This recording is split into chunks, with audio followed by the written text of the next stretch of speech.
Hello guys, magluluto nga pala ako ng tortang balat ng saging. Ang mga sangkap ay sibuyas, bawang, paminta, itlog, harina at magic sarap. Ayan, bumili ako ng saging na saba.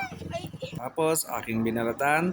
Pagkatapos yung balat ay aking hinugasan na maayos. Tsaka ako pinakuluan. Ayan guys, habang kumukulo ay naghanda muna ako ng mga ingredients. Tapos ang harina po ay aking dinan sa strainer para pinong-pino. So ayan, luto na pala yung balat ng saging na yan. Pagkatapos niyan ay aking hihiwain ng pinong-pino.